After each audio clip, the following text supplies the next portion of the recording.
Hi, have you heard of this term called creative storytelling? Do you want to communicate your ideas to others more effectively? If yes, this video is for you. Hi, my name is Dickson, and today in this video I'm going to share with you creative storytelling, and specifically I'm going to share with you 3 tips that you can use so that you can communicate your ideas better, either internally or externally.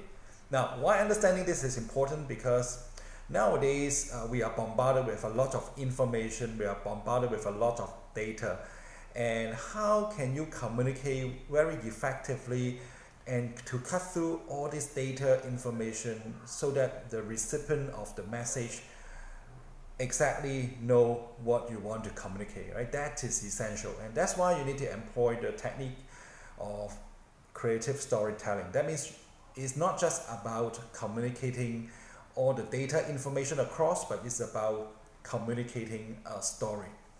So specifically, there are 3 tips that you can use in terms of storytelling. So let me share with you one by one. The first one is what I call emotion. Emotion meaning that when you communicate your ideas across, make sure that you address the emotional side of the audience. It's not about the logical or analytical part of the audience needs. What does that mean? So for example, let's say you're a marketing manager, right, for automobile, right? So you want to tell people that, hey, how strong is your automobile, how good is your car, how robust is your engine, right? All these are good things, but for the participant, for the audience, they can't really connect and relate to you because all these are technical details. So what you need to do is you need to address the emotional side of the audience and to tell that, hey, just imagine, right, you can hop on this car and then you can just drive. You can have all the freedom, you can have all the mobility with the wind blowing to you. You can have total freedom, right, with this car. Right? So you see that's the difference, right? Instead of talking about like how strong is your technical details of your car, you tell people that, hey, what's the lifestyle, right? What is the freedom that you can have if you get this car, right? So that is the first tip, is about emotion. Then how about the second tip?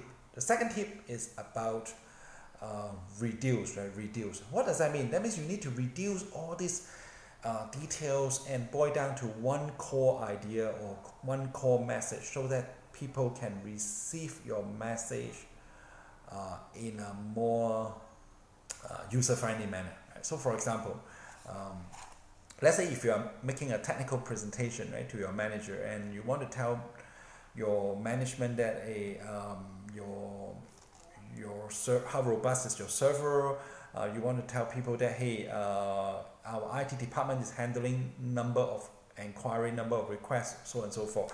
Right? So all these things, right? Probably if you are making a presentation, you probably, right, will use like a 20 PowerPoint slide to talk about the technical details, right?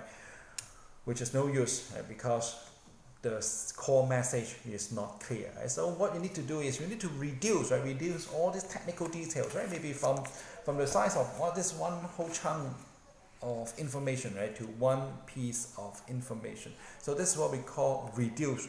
Right? Cut through all this nitty-gritty, cut through all these technical details, and to boil down into one simple ideas or one simple message. This is what I call reduce. Now, if you are doing some PowerPoint presentation, right, chances are you are loading a lot of information into your PowerPoint slide, right? So what you can do is you can revisit, right, maybe 10 PowerPoint slide or 20 PowerPoint slide to see if you can condense, right, those 10 pages of slide, right, into one post-it or one idea. So that's the second tip, is about reduce. And what's the third one? The third one is what I call to use a prop, right? To use a prop. What does that mean? What is a prop? A prop basically is an object or item, right, that can help you to communicate the points across. So for example, a couple years ago, like Bill Gates, when Bill Gates is making a presentation about the global healthcare issues or global disease situation, right? He actually bring a jar of mosquito, right? Yes, bring a jar of mosquito onto the presentation, and then to show the audience that how bad is the situation, right? So the prop is an item, an object, right? In this case is a jar of mosquito. So Bill Gates want to communicate the points across. So for you, what is your prop? Your prop could be, okay, could be a pen, right? So you can tell people that, hey, this is a laser focus, right? So if you want to improve your productivity, you have to make sure that, right, you are laser focused, as sharp as this pen, right? So this pen is your prop, right, to help you communicate to other people that, hey, you need to remain laser beam focused, as sharp as this pen. So to recap, right, what are the 3 tips that you can use in terms of creative storytelling? Number 1, emotion, address the emotional side of your audience. Number 2, reduce the complexity into one central point. And number 3, right, prop, right? Bring a prop, bring an object, bring an item, right, to help you communicate your ideas across. So I call it the E.R.P. So if you like this video, make sure that you share with your friends and colleagues. And what you need to do right now is you need to practice creative storytelling. Revisit your information, revisit your slide, revisit your data and information, and try to make it E.R.P. Once again, this is Dickson. Thanks for watching. Cheers.